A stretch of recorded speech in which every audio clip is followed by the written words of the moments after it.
Bonjour à tous, merci de nous rejoindre pour ce nouveau live. C'est un live que nous vous proposons tous les vendredis avec l'heure de la récré pour essayer de vaincre contre la solitude et de garder du lien avec vous, avec les parrains, les donateurs, les amis d'enfants de Mekong en cette période de confinement. J'espère que c'est pas trop difficile d'entamer encore une nouvelle semaine et d'accumuler les jours de confinement. En tout cas, nous, on va essayer de vous apporter un petit peu d'amusement. Et on a aujourd'hui le plaisir d'avoir Monsieur et Madame Chouz avec nous, comme invités du vendredi. Bonjour à tous. Bonjour. Bonjour. Donc, ce sont deux invités du vendredi. Donc, on a vraiment beaucoup de chance de les avoir. Monsieur et Madame Chouz, c'est donc un nom d'artiste, si je puis me permettre. Et derrière eux se cachent Quentin et Mariette, qui est un couple de photographes, d'illustrateurs, d'auteurs, de conférenciers, enfin d'artistes un peu en fait, on peut le dire. Vous nous appelez d'où du coup là, Monsieur et Madame Chouz? On est en Normandie, dans un petit village qui s'appelle Quincampoix, où on réside maintenant depuis 4 ans. Voilà. La chance, donc confiné à la campagne. Exactement, avec un petit potager. Oui, énormément de chance. Génial. Voilà. N'hésitez pas à nous dire, ceux qui nous regardent, d'où vous nous regardez. Voilà, on sera content de voir un petit peu jusqu'où ce live ira. Donc aujourd'hui, dans l'invité du vendredi, on va parler un petit peu donc de Monsieur et Madame Chouz. Vous êtes de plus en plus nombreux à nous suivre sur ce live. Merci beaucoup de nous regarder. Est-ce que vous pouvez vous présenter, Monsieur et Madame Chouz? Déjà, pourquoi Monsieur et Madame Chouz? Ah, ça c'est une bonne question. En fait, quand on a commencé à raconter et à partager nos carnets de voyage et nos voyages de manière générale, on a créé un site internet. Et pour ce site internet, on voulait un nom qui partage le fait qu'on voyage à pied et avec une notion de liberté. Et on a trouvé ce jeu de mots, Choose Your Path, qui est un jeu de mots avec choose en anglais, mais on a remplacé le choose de choisir par shoes de chaussures. Et au fil des années, les gens qui ont commencé à nous suivre nous ont surnommés au travers du site internet Monsieur et Madame Chouz. Et donc, quand on est rentré en France et qu'on a dû officialiser, on va dire, notre démarche de photographe et trouver un nom, la plupart des photographes s'appellent Jean Dupont photographe ou des choses comme ça. Et en fait, nous, on pouvait pas choisir nos noms comme nom de photographe parce qu'on a une histoire assez amusante autour de nos noms de famille. Ouais. Ah ouais. Mariette s'appelle Pau, comme la ville de Pau. Mais non. Et moi, je m'appelle... J'apprends des trucs pendant ce live. Voisine de Pau. Et toi? Monin. Et la ville de Monin, c'est la ville voisine de la ville de Pau. Mais c'est pas vrai. En vrai. fait, quand on tapait Pau et Monin dans Google, ça nous ramenait sur la communauté de communes, la salle des fêtes, l'heure de passage des poubelles, enfin, pas du tout ce qu'on voulait. Donc on a gardé Monsieur et Madame Chouz, en fait. Trop drôle. Voilà. Ok, donc vous étiez fait pour vous rencontrer, quoi. Très probablement. On aime croire que c'est le destin qui nous a réunis. C'est trop beau. Ok, et alors du coup, comment est-ce que vous avez entendu parler, comment est-ce que vous avez découvert Enfants du Mekong? Tout simplement sur le terrain, en fait, en Asie, lors de notre voyage le long du Mekong. Ouais. C'est difficile de voyager le long du Mekong et de pas entendre parler de l'association au final parce que vous êtes un peu dans tous les pays. Ouais. Et donc, la première fois qu'on a entendu parler de vous, c'était en Chine, au Yunnan. Et puis ensuite, un peu plus tard aussi, au Cambodge. Ouais. Et donc, on est tombé, je crois, sur un ancien bambou, par hasard. Et bambou, c'est les volontaires. Et du coup, c'est en retour en France finalement que le contact s'est vraiment établi parce que c'est grâce à toi en fait, il me semble. C'est ça. Je marchais dans les rues d'Asnières et je regardais mon téléphone et j'ai bousculé quelqu'un. Et il se trouve que ce quelqu'un était une personne qui travaille pour Enfants du Mekong et qui rentrait dans l'endroit où vous installez Enfants du Mekong à Asnières. Donc c'était improbable que toi tu tombes sur quelqu'un dans cette rue qui travaille chez Enfants du Mekong. Improbable. Voilà, et il était en train de rentrer dans Enfants du Mekong, dans les bureaux, et moi je lui ai rentré dedans parce que je regardais mon téléphone portable. Et je relève la tête, je m'excuse bien évidemment, et je vois cette personne rentrer dans Enfants du Mekong. Et là, tous les souvenirs de la rencontre avec le bambou en Asie a ressurgi bien évidemment, et je me suis dit, il faut que je rentre. Et donc j'ai suivi cette personne et j'ai dit bon ben voilà qui on est, voilà ce qu'on a fait. Et on avait déjà l'idée de redonner un peu de tout ce qu'on a reçu en Asie à Enfants du Mékong. Ce qu'on fait aujourd'hui d'ailleurs en reversant une grande partie de nos bénéfices une partie de nos bénéfices à Enfants du Mékong. Et voilà, c'est le moyen qu'on a trouvé de rendre tout ce qu'on a reçu en Asie à toutes ces populations qui en ont besoin en Asie. C'est dingue. Donc encore une fois, on a croire que c'est un coup du destin. Donc 2 fois de suite, vous êtes cogné dans Enfants du Mékong en fait, en Asie, en France quoi. Ouais, une fois en Asie, une fois en France. Trop marrant. Du coup, on va revenir sur on va parler de vos voyages en Asie. Pourquoi l'Asie, tout simplement? Pourquoi est-ce que ça nous apprend comme ça d'aller en Asie? Je Ça sais nous a pas. pris comme ça. Ça nous a toujours attirés en fait. Ça nous a toujours appelés en quelque sorte. En fait, l'Asie, elle est arrivée dans nos vies lors de notre premier grand voyage en 2011. Ouais. En 2011, on partait pour une année en Australie. On avait l'idée d'acheter un 4x4 en Australie et de partir un peu hors des sentiers battus en Australie. Et pour aller en Australie, le vol est long, il y a souvent une étape. Et dans le choix du billet d'avion, l'étape, en fait, nous a permis de choisir la compagnie. Et moi, je voulais absolument m'arrêter à Bangkok. J'avais un truc avec Bangkok et j'ai dit, je prendrais la compagnie qui me permettrait de m'arrêter à Bangkok.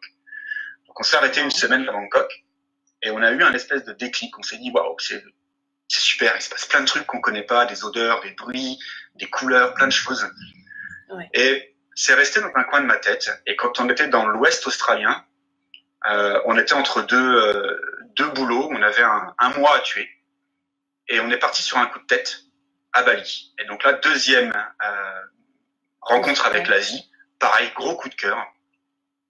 Et après ce voyage en Australie, on s'est dit, le prochain voyage, ce sera en Asie parce qu'on a vraiment aimé ce qu'on a découvert là-bas. Puis on avait envie d'en voir plus en fait, finalement. Le mode de vie, toute l'Asie qu'on connaît, qu'on peut pas décrire parce qu'il faut la connaître pour pouvoir ressentir ça, quoi. Et puis c'est vrai que du coup, on avait été dans des lieux quand même relativement touristiques et on avait envie de connaître un peu plus, de voir plus de pays, de se découvrir plus de cultures, d'ethnies aussi, et puis d'en savoir plus, quoi. Donc ouais, mais ça s'est pas fait comme ça. Le voyage d'après, ça n'a pas été l'Asie. Le voyage d'après, ça a été la Nouvelle-Zélande.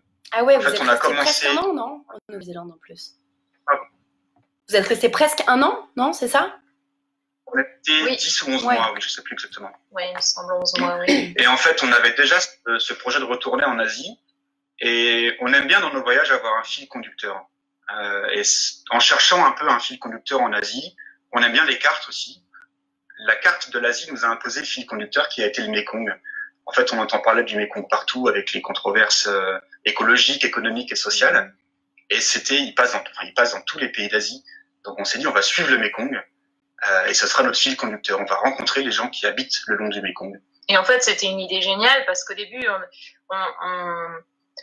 on n'avait pas l'envie d'aller en Chine. En fait, je pense qu'on avait une vision très européenne de ce pays et qui n'était pas forcément très sympa en fait, je pense. Et en fait, le Mékong commence en Chine et traverse 3 provinces de Chine et c'était merveilleux, quoi. Vraiment, on regrette pas du tout d'avoir choisi ce fil conducteur pour pouvoir avoir. Ça nous a permis de visiter cette partie qui est formidable, quoi. Du coup, vous avez commencé à pied à traverser ces 3 provinces de la Chine le long du Mékong? Alors, on avait envie de randonner, c'est vrai. Maintenant, c'était pas non plus un défi. Sportif. On n'est pas vraiment sportif en fait. Et donc on s'était dit on marche le plus qu'on peut le long de ce fleuve, de la source à l'embouchure. Et mais on ne s'interdisait pas du tout de faire du stop. Enfin, on ne s'interdisait jamais une rencontre avec les habitants. D'accord. Que ce soit de quelque manière que ce soit. Donc quand il y avait quelqu'un qui nous proposait de nous emmener en voiture, par exemple, on acceptait juste pour avoir cet échange. D'accord. Donc c'était pas l'aspect sportif qui primait, mais plutôt la rencontre du pays en lui-même, de la culture. Ouais. Absolument pas le sport, et pas puis du tout. Et puis de prendre le temps, quoi, en fait. Ouais. Donc alors vous avez fait ces 3 provinces de Chine, et quelle a été la suite de votre parcours? Logiquement, vous avez remonté le Mékong. En fait, le projet Mékong, je reviens à la Nouvelle-Zélande, il commence bien avant ça, évidemment, parce que ça demande un petit peu de préparation. Et on a décidé de de partir en Nouvelle-Zélande. À l'époque, on habitait Paris parce que du coup, on n'était pas du tout sportif. On n'avait pas trop de notions de randonnée, de trek, d'organisation d'un voyage de ce genre-là. Bah ouais. Et on s'est dit, ça va être compliqué d'organiser ça à Paris. On en avait marre de Paris. Et donc, on a pris la décision de partir en Nouvelle-Zélande où on s'est installé, à côté des montagnes. Et du coup, ça nous permettait de partir régulièrement en randonnée, camper, etc., etc. Donc, on s'est fait un simili entraînement. D'accord. Et ensuite, on est parti. Ouais, donc pas sportif, un peu sportif quand même. Hein. Parce que non, pas vraiment. Moi, je faisais 95 kilos au début du voyage. J'ai perdu 27 kilos pendant le voyage. Oh, la chance. Sportif. Les toutes premières journées, on marchait 10 km, on était morts, mais morts de chez mort. Ouais, je me rappelle de la première fois en Nouvelle-Zélande, on est parti sur 3 jours faire un trek de 40 km, mais c'était extraordinaire. Enfin, on n'avait jamais fait ça. C'était tu m'étonnes, c'est énorme. Et 40 km, c'est ce qu'on marchait au bout de 3 mois en Chine. Oh. On marchait par jour. Non, on faisait pas 40. Enfin, ça... On a fait des journées à 40 km. Ouais, mais c'était rare quand même. C'était rare, on marchait à 30 km par jour en moyenne. Ouais, c'est énorme. Le pic de notre grande forme en Asie. Okay. Donc c'était vraiment pas le sport, quoi. D'accord. Et donc vous marchiez, vous avez marché combien de temps en fait, sachant que votre but c'était de découvrir ces pays d'Asie en premier et les cultures, et du coup de quoi étaient faites vos journées si c'était pas le sport qui primait? Alors en fait, sur le total du parcours, enfin le Mékong il fait à peu près 5000 km depuis la source jusqu'à l'embouchure. Nous, on a marché 2500 km de ce fleuve à plusieurs tronçons. Maintenant, on a passé du coup 8 mois en Asie pour faire ce projet. Ok. Et qu'est-ce que je voulais dire? Comment sont faites nos journées? Oui. On marche à peu près. On se levait très tôt. On se levait tôt. Enfin, ça dépend au début. Quand il a commencé à faire très chaud, on commençait à 5h du matin nos journées, en fait, parce que après, vers midi, il faisait tellement chaud qu'on s'arrêtait de marcher à 13h, 14h, et puis là, on se mettait dans un village, on allait parler avec les gens. Et là, on prenait le temps de faire des rencontres, évidemment, et puis de découvrir ce qui se passe autour, d'aller faire des constats aussi sur les modes de vie, sur les pêcheurs, sur le Mékong en lui-même aussi. Après, on essayait de faire entre 5 et 7 jours de marche.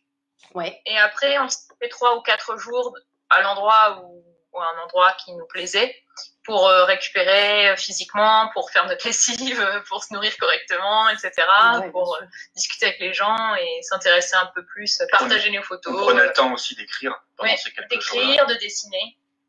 Voilà. Donc nos journées commençaient généralement assez tôt. À partir du Laos, on dormait souvent dans des temples. Donc on était réveillés avec les gongs le matin. À 4h. On se levait donc avec l'aurore. On marchait jusqu'à midi, on marchait un petit peu en début d'après-midi après une pause, et là on s'arrêtait dans l'après-midi, on montait la tente, et puis après on allait découvrir un petit peu ce qu'il y avait autour. Oh, c'est dingue. Mais la première partie du voyage a été un petit peu différente, parce que entre le moment où on est arrivé à Pékin et le moment où on est monté à la source du Mékong, il y a eu tout un moment où il a fallu trouver comment aller à la source et un petit peu organiser un genre d'expédition, si on peut mettre ça entre guillemets. Parce que la source du Mékong, elle est dans un lieu qui est assez inexploré. Il y a 11 ou 12 expéditions qui sont montées là-haut en 200 ans. Donc il y a très peu de connaissances sur cette zone-là. Elle est mal cartographiée. Et elle est à plus de 5000 mètres dans l'Himalaya. Enfin, la source en elle-même est à 4880 mètres, mais il faut passer des cols à plus de 5000 pour y monter. Ouais, d'accord. Et le dernier village, le premier, en fonction de quel sens on se tourne sur le Mékong, se trouve à 300 km de la source. Donc à 5000 mètres d'altitude sans ravitaillement, 300 km à pied aller-retour, enfin donc 600 aller-retour, c'était infaisable. Donc là, on a en quelque sorte passé pas mal de temps, quasiment 2 semaines, entre Pékin et ce village pour trouver quelqu'un, un nomade, qui accepte de nous emmener là-haut, en fait. En voiture. Donc d'y aller, en fait, de faire l'aller-retour, non, en voiture. De faire l'aller-retour en voiture. Ouais. Et alors donc ça a été parti, et on a réussi, on a été voir cette source d'Asichiwa, la source traditionnelle, qui est au milieu des steppes. C'est un endroit incroyable, on est à 5000 mètres, il y a des montagnes à l'horizon, on a l'impression qu'elles font 7, 8 000, 9, on ne sait pas combien, c'est gigantesque. Surtout que vous deviez être les seuls à être là, non? J'imagine qu'il y a personne ne vient là-bas. Non, il y avait que nous et notre guide, et c'est vrai qu'il y a une impression d'immensité complètement dingue, parce que c'est une plaine en fait, c'est le plateau himalayen, donc enfin, c'est immense. On a cette plaine. C'est le désert le plus haut du monde et on se rend pas compte. Il n'y a pas un arbre ni un buisson, c'est fou. Et on a vraiment cette impression, on est à 5000 mètres, donc on touche presque le ciel, quoi. Les nuages sont ras de nous, enfin, c'est extraordinaire, quoi, comme sensation. Ouais. Donc ça, c'était la première partie. Et après, on a commencé la marche à pied. On n'a pas marché pour cette partie-là. D'accord. Donc vous avez commencé par la source, finalement, ce qui était assez logique. C'était Et d'ailleurs, dans les sources, on a choisi une source particulière qui est celle, mais tout à l'heure, Sassichiwa, qui est la source traditionnelle. En fait, le Mékong a un delta à la source, comme il l'est à son embouchure dans la mer de Chine. Il y a deux grands bras qui se séparent, et ensuite ça se sépare en plusieurs petits bras. Et il y a donc plusieurs sources. Il y a une source géographique qui est dans un glacier un petit peu plus haut, à 5200 mètres, je crois. Ouais. Et nous, la source qu'on a choisie, c'est la source qui est vénérée par les Tibétains de cette région-là, dans le Kham. Il y a les Tibétains, il y a des Khampas aussi dans cette région. C'est une ethnie aussi qui est une ancienne ethnie guerrière, donc ils sont de plus en plus en train de se sédentariser. Mais c'est incroyable, ils ont des costumes traditionnels. Ils sont très nomades et ils ont des costumes assez impressionnants. Je vais vous en montrer un. Vous êtes devenu incollable en ethnie, du coup? Non, parce qu'il y en a tellement, mais enfin, à chaque fois qu'on rencontrait des peuples, on essayait de savoir à quelle ethnie ils appartenaient et quelles étaient un peu leurs... Je sais pas si on le voit bien. Ouais, je vois. Voilà, donc ça, c'est une femme Khampa qui porte sur sa tête une coiffe traditionnelle.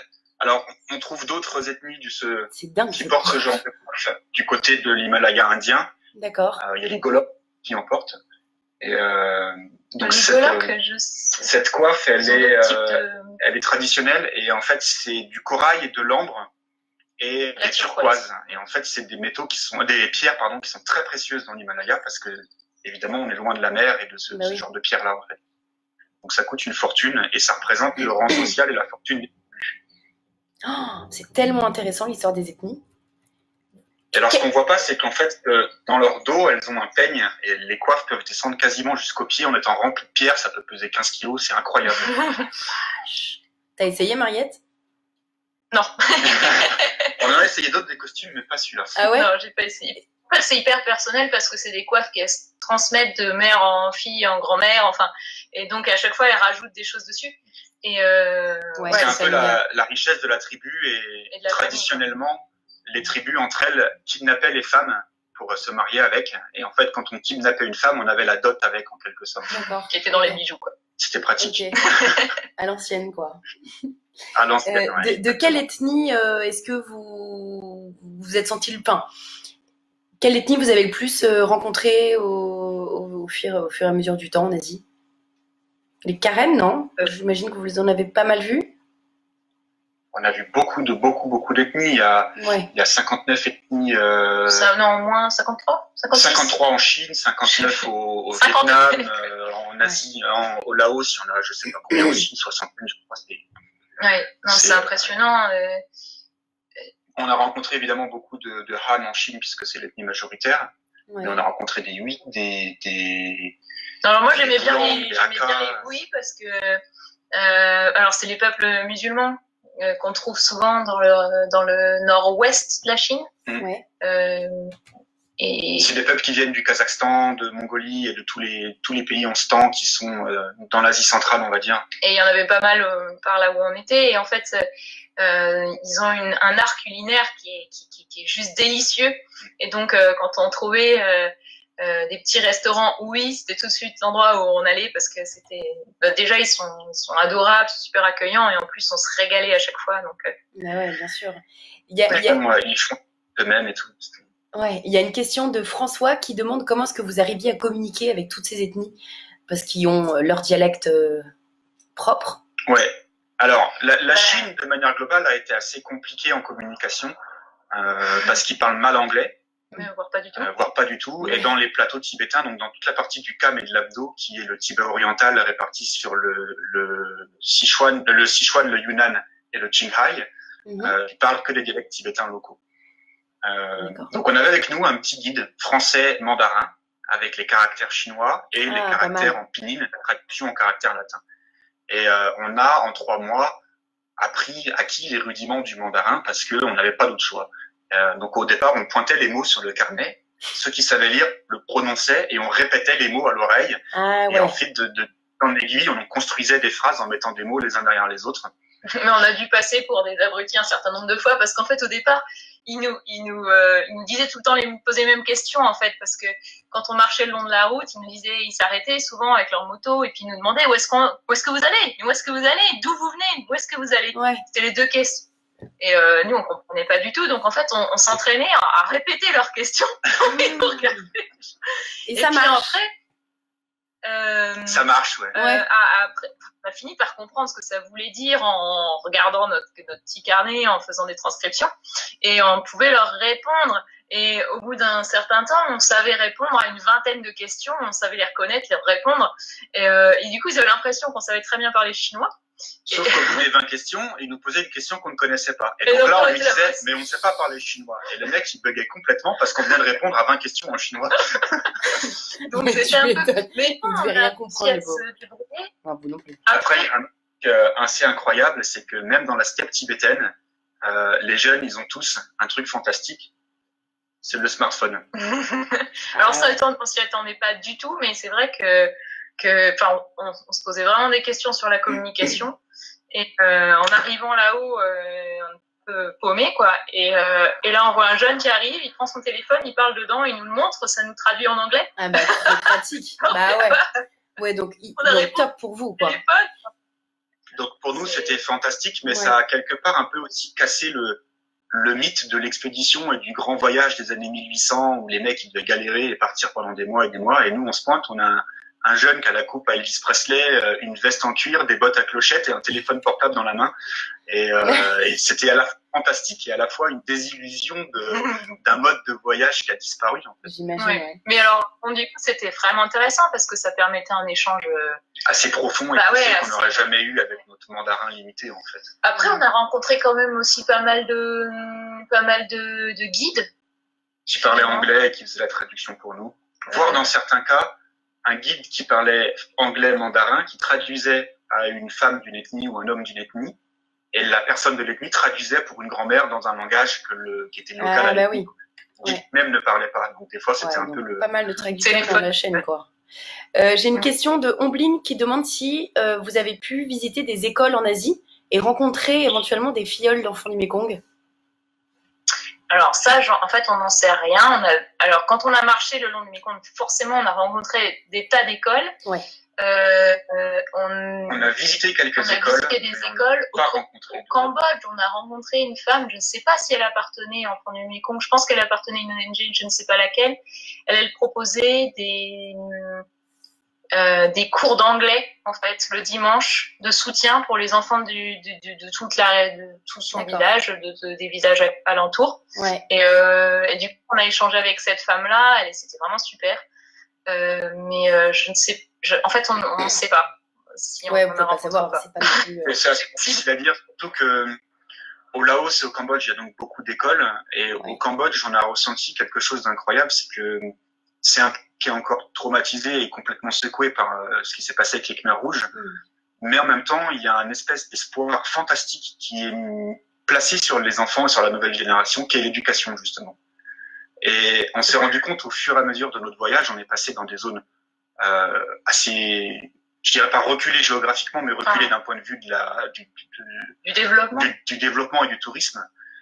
Et même dans ces coins coupés du monde, on va dire, parce qu'il n'y a pas de bus, il n'y a pas de tourisme, il n'y a rien, il y a des écoles qui sont installées dans les maisons des gens qui ont une certaine compétence. On a rencontré quelqu'un qui a travaillé dans le tourisme et qui apprenait l'anglais aux enfants ou la géographie. On a rencontré cette dame qui proposait chez elle des classes le week-end pour des enfants pour compléter leur anglais. Et on a trouvé que c'était extrêmement beau de donner de son temps, de ses compétences pour tous ces enfants qui représentent tout l'espoir du peuple khmer, en fait. Bien sûr. Et dans quel esprit sont les enfants qui étudient et qui ont la chance d'aller à l'école? Ils sont... En fait, j'ai trouvé qu'ils étaient... ils étaient super appliqués, quoi. Et puis, ils avaient l'air... Plein d'espoir, moi, c'est vraiment ça que j'ai ressenti de ce peuple. Vraiment trop... souvent, c'était rigolo parce que, notamment au Laos, où les habitants se lèvent très tôt, il fait très chaud au Laos, donc ils se lèvent très tôt pour aller travailler au champ, et après, toute la journée, c'est la sieste, en fait. Et les seules personnes qui travaillent, c'est la maîtresse et les élèves. Bah ouais. Et on longeait le Mékong sur des tout petits chemins et on était souvent accompagnés le matin ou le soir en rentrant de l'école par les enfants à vélo ou à pied qui rentraient chez eux ou qui allaient à l'école. Et c'était vraiment rigolo, quoi, parce que... il y avait une fierté aussi. Il y avait de la fierté d'aller à l'école. Et d'ailleurs, souvent, on passait par les enfants pour communiquer. J'ai souvenir d'une nuit assez épique où on dormait dans un temple à côté au sud de Paksé, au Laos. On marchait, donc on a marché de Paksé jusqu'au 4000 îles sur ce tronçon-là, sur la rive droite, donc la route où la rive où il n'y a pas la grande autoroute. Et donc on dormait dans ce temple et on se fait réveiller dans le début de la nuit par un policier qui nous dit qu'on n'a pas le droit de dormir là et qu'il faut retourner près du temple, un petit peu plus haut, à quelques kilomètres, pour dormir à l'hôtel. Et ça nous plaisait pas trop, donc on a un peu mis du temps à démonter la tente, à ranger le matériel, et finalement le policier est parti en disant je vous attends là-bas, attention. Et on sort de là, on marche quelques kilomètres dans un sens en disant bon, s'il y a des gens qui nous regardent, on va faire semblant de marcher. Et en fait, on fait demi-tour et on a coupé à travers champs pour repartir dans l'autre sens. Et en pleine nuit, hein, bien sûr. En pleine nuit. Oui. Et on s'est retrouvé dans un village avec un monsieur qui était un peu estomaqué de nous voir là en pleine nuit. Et il dit attendez, je vais appeler le chef du village. Et non, mince. Je vais appeler dénoncer à nouveau. Le chef du village. Donc on se dit mince, on est coincé, on va se refaire attraper par la police. Et en fait, le chef du village nous dit venez chez moi, je vais vous cacher. Mais non. Donc on se retrouve dans la cabane du chef du village et on a passé 3 heures à parler avec lui en utilisant le carnet d'anglais de son fils où on pointait les mots qui étaient écrits de sa fille. Ouais, elle était au collège. Elle avait un carnet d'anglais avec des mots écrits à la fois en laotien et à la fois en anglais et il pointait des mots dans son carnet pour parler avec nous. Et on a parlé 3 heures avec ce type-là grâce à sa fille et à son carnet d'école. Et c'était drôle. Il y avait l'affiche sur les métiers, donc on a parlé de nos métiers, une fiche sur la politique. Donc à chaque fois, on abordait des thèmes en suivant le manuel de cours. C'était génial. Donc en fait, la communication par les enfants était plus facile parce que eux apprennent finalement une nouvelle langue, quoi. C'est ça, et puis ils sont fiers, les enfants, dès qu'ils avaient l'occasion, ils parlaient avec nous en anglais. Ah ouais, ils étaient trop contents. C'est dingue. C'est quoi vos conseils pour justement voyager un peu différemment comme vous le faites, c'est-à-dire être au contact direct des peuples, des civilisations, des ethnies si vous aviez des conseils à donner aux gens qui veulent voyager. Il y a 2 secrets. Le premier, le plus important, c'est le temps. Il faut prendre le temps. Mais vraiment, j'insiste. Là, c'est mon voyage sur le Mékong, c'est 8 mois. Il faut savoir prendre le temps de s'émerveiller de tout, d'écouter, d'apprendre, de regarder. Et ça, c'est le secret pour faire des rencontres. C'est le secret pour aussi observer et comprendre ce qui se passe dans tous ces pays-là, dans toutes les régions qu'on traverse. Et même à la limite, pas vouloir, parce que souvent, on va dans un pays, on veut visiter tout le pays, voir toutes les merveilles de chaque pays. Et au final, je trouve que c'est bien d'aller soit juste dans une région, rester juste à un endroit et de voir que quelques villages, mais d'y rester plus longtemps. Et c'est là que les connexions avec les gens se font.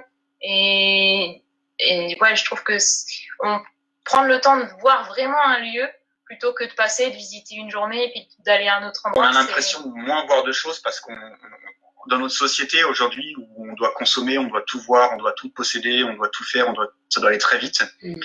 On se dit, si je vais au Laos, que je ne visite que cette région-là, je vais rater tout ça. Mais en fait, le fait de rester concentré, de prendre le temps sur une région plus petite, on va voir beaucoup plus de choses en réalité. On voit tout autant, mais sur une plus petite zone. Donc ça, c'est un vraiment... peu... on fait souvent ce parallèle-là entre aller d'un point A à un point B en voiture, aller de ce même point A à ce point B en vélo, et aller de ce point A à ce point B à pied. Ouais. Les 3 modes de transport, on ne voit pas du tout la même chose. Ouais, c'est vrai. Et en plus, en Asie, c'est vraiment le pays du temps. Enfin, ils ont un rapport au temps qui est quand même bien différent que le nôtre. En Asie, on a un rapport au temps qui est complètement différent. Oui, c'est vrai qu'ils ont beaucoup de patience et puis ils acceptent un petit peu ce que le destin leur envoie un peu, j'ai envie de dire. c'était l'exemple aussi du bus qui tombe en panne. Bon, personne s'énerve, tout le monde sort, on commence à faire un pique, puis on attend. Ça se trouve, ça, on va rester en panne jusqu'au soir, mais bon, c'est pas grave. Personne va se mettre à hurler parce qu'il y a son business ou je ne sais quoi. Enfin, c'est aussi, on accepte ce que le monde nous envoie et au jour le jour. Enfin, ouais, c'est vraiment, ça change beaucoup un occidental, je pense, d'aller vivre en Asie parce que c'est pas du tout le même rapport au temps, quoi. Et le fait de prendre le temps aussi, je pense que c'est la clé qui va permettre de rencontrer, par exemple, le fait qu'on soit à pied sans contrainte horaire ou sans contrainte de temps trop serré parce qu'on avait des visas qui duraient sur un mois et on avait globalement choisi notre tronçon de manière à pouvoir marcher tous les tronçons qu'on souhaitait. Okay. On peut des fois s'arrêter 2 heures, 2 jours, si on rencontre quelqu'un et qu'il y a quelque chose qui se passe, il y a une alchimie dans cette rencontre et on se dit waouh, ça c'est magique, je veux le vivre à fond. Quand on n'a pas le temps, on peut pas s'arrêter. Alors que quand on a le temps, on peut s'arrêter, des fois, tresser un panier pendant 2 heures avec une grand-mère. C'est peut-être le secret pour faire la bonne photo derrière. Ah bah ouais. Oui, parce qu'on n'a pas trop parlé de votre passion, enfin de vos passions, de votre grand talent aussi qui est la photo. Vous êtes photographes tous les deux. Tout à fait. Et comment ça vous avez... Et je dirais que une photo, un portrait réussi, c'est une histoire avant d'être... Ouais. Et si je m'étais pas arrêté, par exemple, 2 heures pour tresser un panier avec grand-mère, si je m'étais juste arrêté 1 minute, pris la photo et reparti, l'histoire n'aurait pas été la même et ce que j'aurais raconté dans nos livres ou dans nos expositions ou dans nos conférences, ça aurait été complètement différent. Et on le sent sur la photo, ça? Ouais, juste avant, le deuxième point, ce que je disais, c'est le deuxième conseil de voyage, c'est l'humilité. C'est savoir oublier qui on est, d'où on vient de notre pays et se mettre au diapason. Se mettre au diapason et rester simple dans nos rencontres, dans qui on est et dans comment on voyage. Et surtout sans jugement, sans même pas juger, mais même ne pas comparer les choses. Tout à l'heure, je disais, il faut s'émerveiller en fait. Ouais. Il faut rester dans cette dynamique d'émerveillement. Comme un enfant qui s'émerveille de son premier papillon ou de peu importe quoi, mais voilà, nous c'est ça aussi qu'on aime dans nos voyages, c'est qu'on revient dans une espèce d'enfance. En fait. Ouais, c'est ça. Et même si c'est un pays qu'on a déjà visité, on essaye de repartir à zéro à chaque fois pour continuer à avoir cet émerveillement. C'est trop beau comme conseil, super. On va terminer par, parce que le temps passe trop vite ensemble, ça fait plus d'1 demi-heure. Merci à tous les gens qui réagissent, en tout cas à ce live. Ils sont nombreux à nous suivre et à nous poser plein de questions. J'ai pas lu toutes les questions, mais quand même la plupart.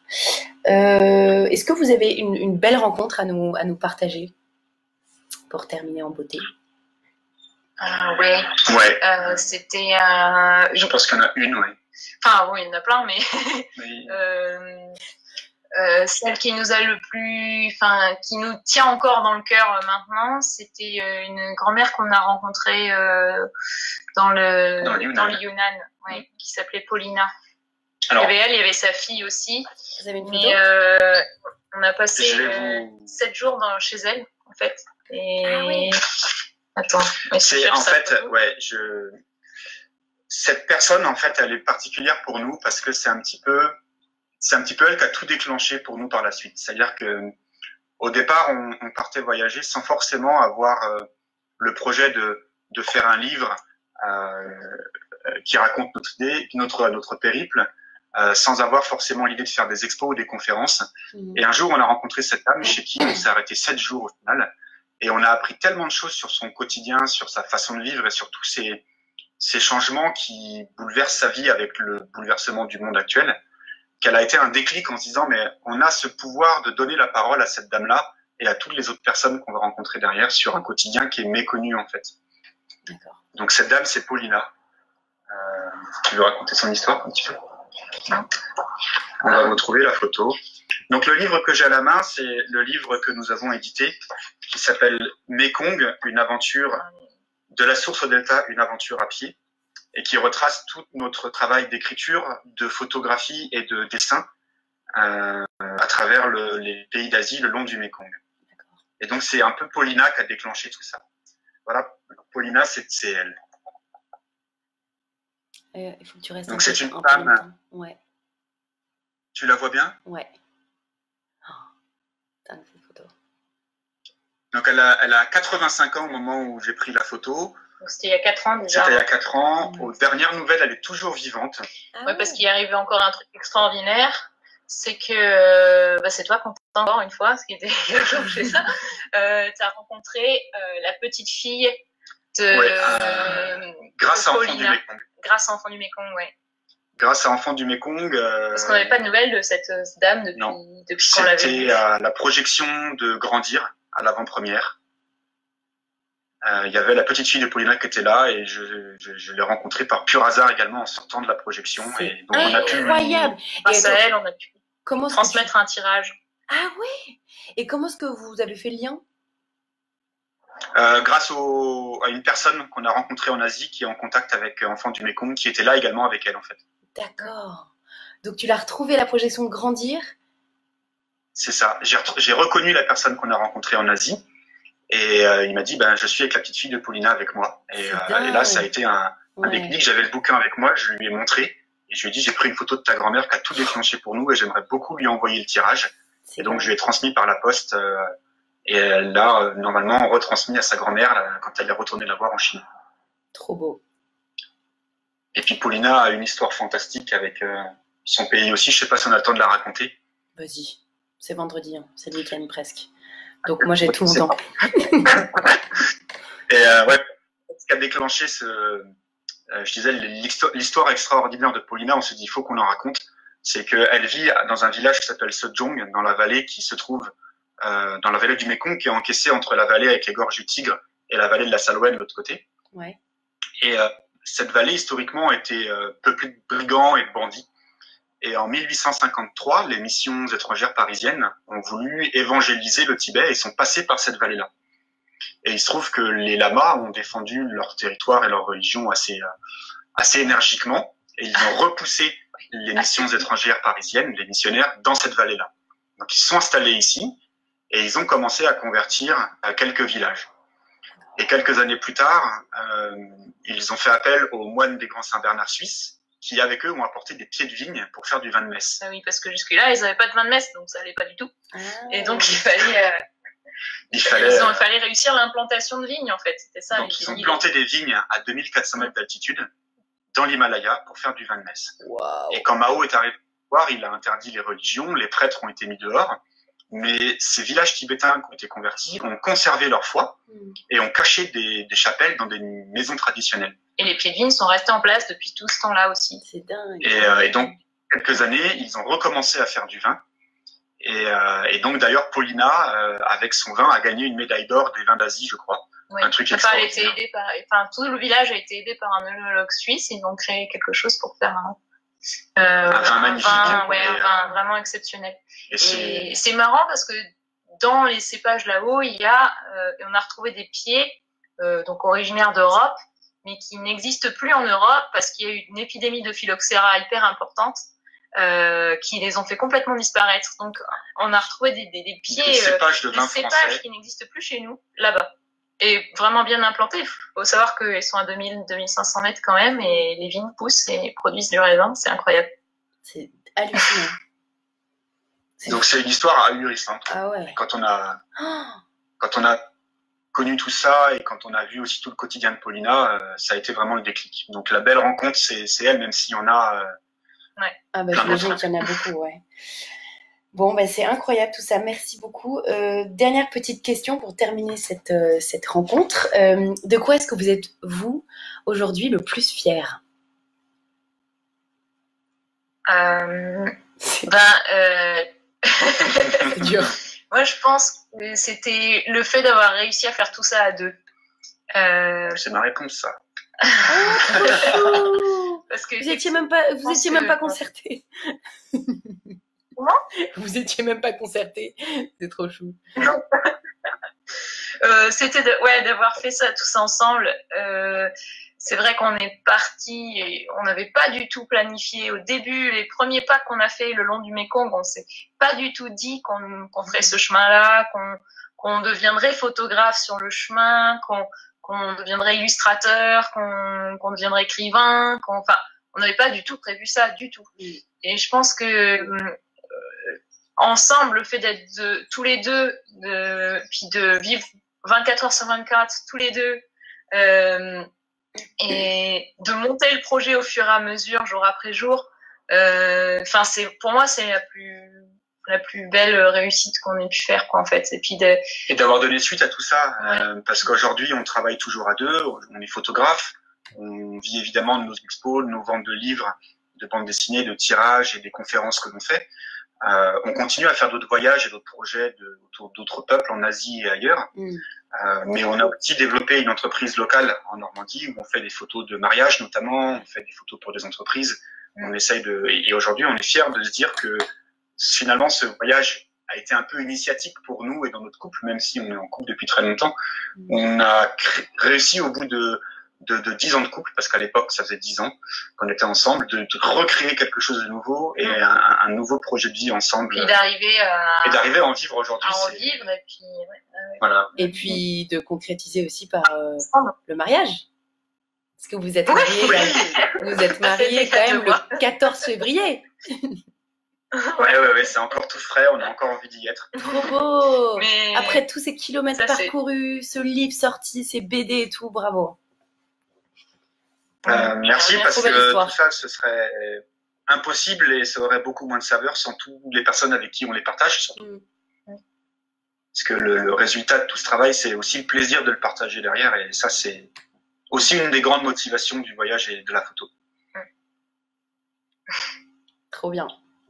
Bon, merci en tout cas pour ce beau témoignage. Plein d'espoir, d'espérance, et à tous ceux qui nous regardent. Voyage. Ouais, merci beaucoup à tous ceux qui nous ont regardés. Merci à toutes les personnes qui ont commenté, qui ont posé des questions, qui vous ont félicité sur les photos, sur votre parcours, sur votre témoignage. Je vais mettre votre site internet en commentaire pour que les gens puissent regarder votre beau travail. N'hésitez pas à nous envoyer des messages si vous avez des questions auxquelles on n'a pas répondu pendant le live, parce qu'on a beaucoup parlé, mais je pense qu'on peut répondre à plein de questions encore. Donc envoyez-nous des messages si vous avez des questions, on prendra un grand plaisir à y répondre. Super. Mille merci, très bon week-end à tous. Rendez-vous mercredi prochain pour un nouveau compte d'Antoine Besson et vendredi prochain pour l'invité du vendredi. Ce sont nos lives Facebook. Merci beaucoup, monsieur, madame Chose. C'est trop bien. Merci à vous également. Merci. Très bon week-end. À bientôt. À très bientôt.